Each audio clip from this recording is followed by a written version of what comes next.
माँ शारदे कहाँ तू बीड़ा बजा रही हो, किस मंजू ज्ञान से तू जग को लुभा रही हो, किस भाव में भवानी तू मग्न हो रही हो, बिनती नहीं हमारी क्यों माँ तू सुन रही हो। नमस्कार दोस्तों, मैं हूं ममता तिवारी और आप सभी का स्वागत करती हूं मेरी चैनल ममताज वे में। कैसे हैं आप सब? तो ये बताने के लिए कमेंट बॉक्स में जय सरस्वती माता जरूर लिखे। तो चलिए दोस्तों, आज हम इस वीडियो में जानेंगे सरस्वती पूजा कब है। सरस्वती पूजा के दिन मूर्ति खरीदते समय हमें किन किन बातों का ध्यान रखनी चाहिए, आप लोग का सबसे महत्वपूर्ण सवाल है। सरस्वती पूजा के दिन और कौन कौन से कार्य हमें बहुत ध्यान पूर्वक करनी चाहिए, हर चीज मैं आपके साथ शेयर करूंगी। ध्यान से वीडियो को सुन लीजिएगा। तो चलिए वीडियो को शुरू करते हैं। इससे पहले दोस्तों, अगर आपको मेरा वीडियो पसंद आता है तो प्लीज आप मेरे चैनल को सब्सक्राइब कर दीजिएगा, बेल आइकन को प्रेस कर दीजिएगा, जिससे कि मेरे वीडियो के नए नोटिफिकेशन आप सभी के पास सबसे पहले पहुंचे। तो चलिए शुरू करते हैं और सभी महत्वपूर्ण बातें जान लेते हैं।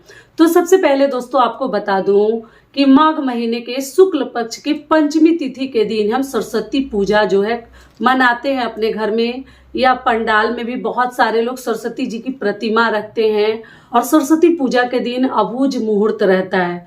अबूझ मुहूर्त में आप कोई भी कार्य बिना पंचांग दिखाए कर सकते हैं। किसी भी प्रकार का आपको कार्य आप लोग सोचे हैं, बच्चे का अन्नप्राशन हो गया, बच्चे के लिए कुछ और पूजा पाठ करवाना है, या लड़की को दिखाना है, एंगेजमेंट करना है, या कुछ भी करना है, आप जो है अबूझ मुहूर्त में कर सकते हैं। बहुत ही पावन और पवित्र दिन सरस्वती पूजा का दिन जो है माना गया है, बसंत पंचमी का दिन, ठीक है।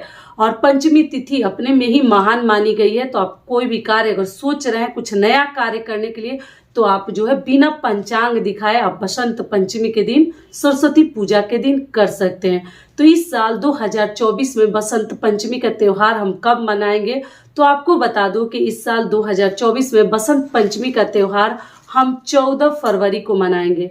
और 14 फरवरी को दिन है बुधवार। बुधवार के दिन हम सरस्वती माता की पूजा करेंगे। तो बच्चे ही पूजा अधिकतर करते हैं, जो विद्या की देवी है, आपको मालूम है, विद्या बुद्धि की देवी मानी जाती है सरस्वती माता।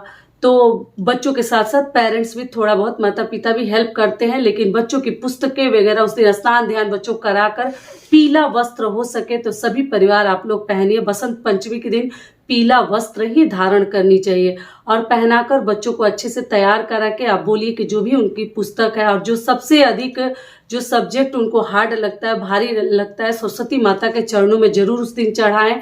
और आप जो है उस दिन बच्चों को पढ़ने के लिए मत बोलिएगा। सरस्वती पूजा के दिन विद्या की देवी की हम पूजा करते हैं, न कि उस दिन विद्या को हम पढ़ते हैं। न पेन उस दिन हमें स्पर्श करनी चाहिए, न किताब हमें उस दिन स्पर्श कर सकते हैं, लिखनी नहीं चाहिए और पढ़नी नहीं चाहिए। इस बात का आप लोग ध्यान रखिएगा। उस दिन हम जो है माता को आराम करने के लिए छोड़ देते हैं। उसके बाद से सरस्वती माता को आप वहीं पे अपनी ही निगरानी में पूजा पाठ करवाइए। आप चाहे तो आप भी कर सकते हैं। सरस्वती माता को ऐसा माना जाता है कि पहला फगुआ उस दिन कहा जाता है, होली, ठीक है। तो उस दिन अपने घर में आप लोग पुआ वगैरह जरूर बनाइए। पुआ ही चढ़ाया जाता है सरस्वती माता को, या और भी कोई पीली मिठाई भी आप लोग चढ़ा सकते हैं। लेकिन पहला जो होली बोला जाता है ना, फगुआ बोला जाता है, तो उस दिन हमें पुआ ही माता को चढ़ानी चाहिए। और गुलाल, जिसको अबीर के नाम से भी हम जानते हैं, वही माता को हम सिर पे भी तिलक भी लगाते हैं और पैरों में भी चढ़ाते हैं, चरणों में। तो आप लोग चढ़ेगा। और साथ में नारियल, जिसको गड़ी छुहाड़ा किशमिश का मिक्स एक आता है, वो आप लोग मार्केट में भी मिलता है, आप लोग घर में खरीद कर भी मिला सकते हैं। वही सब चीजें जो हम होली में इस्तेमाल करते हैं, वही सब चीजें हम बसंत पंचमी में माता को चढ़ाते हैं। और पीला वस्त्र भी उनको आप ओढ़ा सकते हैं। माँ शारदे को आप लोग को मालूम ही है। बाद से आप जो है पीली मिठाई हो गया, पीला फूलों का माला भी माता को चढ़ा सकते हैं। यही सब चीजें हम सरस्वती माता को चढ़ाते हैं। अगली चीज क्या है कि उस दिन आप लोग अपने घर में नॉनवेज वगैरह ना बनाएं। बहुत सारे लोग तो ये चीज जानते हैं, लेकिन कई ऐसे लोग हैं ध्यान से निकल जाता है और नॉनवेज वगैरह उस दिन भी बना लेते हैं, तो मत बनाइएगा। अगली चीज क्या है कि अब आप लोगों का महत्वपूर्ण सवाल है कि दीदी हमें कैसी प्रतिमा खरीदनी चाहिए। तो देखिए, पूजा तो आप फोटो से भी कर सकते हैं, अगर आपके घर में कैलेंडर है उससे भी कर सकते हैं, या आप अगर हर साल नई प्रतिमा अपने घर में लाते हैं तो ध्यान रखिएगा कि सरस्वती माता की आप जो है बहुत बड़ी मूर्ति खरीद कर ना लाएं, छोटी सी ही मूर्ति खरीद कर लाइएगा, क्योंकि मंदिरों में बहुत बड़ी मूर्ति नहीं रखते, इतना बड़ा वगैरह ना रखें, छोटी सी मूर्ति आप लोग रख सकते हैं। और अगली चीज क्या ध्यान रखनी है कि कभी भी मूर्ति लेते हैं तो खड़ी मूर्ति मत लीजिएगा। ऐसा माना जाता है कि मूर्ति जो है सालों भर खड़ी रह जाती है, तो बैठे हुए स्वरूप में आपको मूर्ति खरीदनी है, मतलब बैठे हुए आसन में आप लोग लीजिएगा। खड़ी मूर्ति किसी भी देवी देवता का हमें नहीं लेनी चाहिए, इस बात का ध्यान रखिएगा। तो कई लोग तो पूजा पाठ करके तुरंत जो है विसर्जन कर देते हैं 1-2 दिन बाद, और कई लोग जो है 1 साल रखते हैं, फिर अगले साल नई मूर्ति लाते हैं और पुरानी मूर्ति को विसर्जित कर देते हैं। तो जल में नहीं करते हैं। सरस्वती जी की मूर्ति का विसर्जन कभी भी आप लोग करते हैं तो आप जो है पीपल वृक्ष के नीचे या बरगद के वृक्ष के नीचे आप लोग रख दीजिएगा। सरस्वती जी की प्रतिमा हो गई, लक्ष्मी जी की प्रतिमा हो गई, ये सभी जो मूर्तियां हैं इनको हम कभी भी ले जाकर जल में प्रवाहित नहीं करते हैं, मतलब इस जल विसर्जन नहीं करते हैं। आप लोग कहीं भी रख दीजिएगा, पेड़ों के नीचे, देव वृक्षों के नीचे। ये क्लियर हो गया। दोस्तों, आप लोग से एक छोटी सी रिक्वेस्ट है, अगर वीडियो पसंद आता है तो चैनल को पक्का सब्सक्राइब कर दीजिएगा और वीडियो को लाइक कर दीजिएगा, क्योंकि आपके एक लाइक से हमें बहुत अधिक हिम्मत और प्रेरणा मिलती है, तो जरूर कर दीजिएगा। और अगली चीज क्या है कि सरस्वती जी को एक चीज और चढ़ाया जाता है, वो चीज क्या है, धान।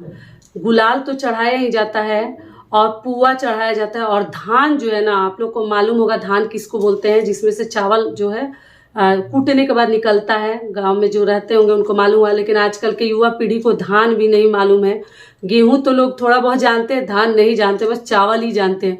तो धान भी सरस्वती माता को चढ़ाया जाता है। बाली, धान का जो बाली होता है ना, जो फला हुआ, वही चढ़ाया जाता है। तो अगर आपको मार्केट में मिलता है आसानी से तो जरूर आप लोग माता के चरणों में आप लोग चढ़ाइएगा। जान लेते हैं पंचमी तिथि कब प्रारंभ हो रही है, कब समाप्त हो रही है, पूजा का शुभ मुहूर्त क्या है। ठीक है, उसी समय आप लोग पूजा कर लीजिएगा। तो आपको बता दूं, माघ महीने के शुक्ल पक्ष की पंचमी तिथि प्रारंभ हो रही है 13 फरवरी को दोपहर 2:41 पर प्रारंभ हो जाएगी और समाप्त होगी 14 फरवरी को दोपहर 12:09 पर समाप्त हो जाएगी। पूजा का शुभ मुहूर्त है 14 फरवरी सुबह 7 बजे से लेकर दोपहर 12:35 तक आप लोग पूजा कर सकते हैं। तो सारी बातें क्लियर हो गई। बसंत पंचमी के लिए आप लोग वीडियो मांग रहे थे, तो आज सब कुछ मैं बता दी। और बसंत पंचमी के दिन अच्छे से तैयार होकर ही हम माता की पूजा करते हैं। घर की साफ सफाई आप लोग अच्छे से कर लीजिएगा। गंगा जल का चाहे तो घर में छिड़काव भी कर सकते हैं। और उस दिन कोशिश करें कि अपने घर में झगड़ा लड़ाई करने से आपको जरूर बचनी चाहिए। एक चीज और ध्यान रखिएगा, किसी भी शुभ मौके पर कभी अपने घर में किसी भी प्रकार का कलह कलेश आपको नहीं करनी चाहिए। तो इन सभी बातों का ध्यान रखिएगा। तो आशा करती हूँ सारी बातें आप लोग को समझ में आ गई होगी। तो ये वीडियो मेरा यहीं तक का था, फिर मिलती हूँ एक नए वीडियो में। तब तक के लिए नमस्कार। स्वस्थ रहिए, सुरक्षित रहिए और जहाँ कहीं भी रहिए खूब खुश रहिए। धन्यवाद।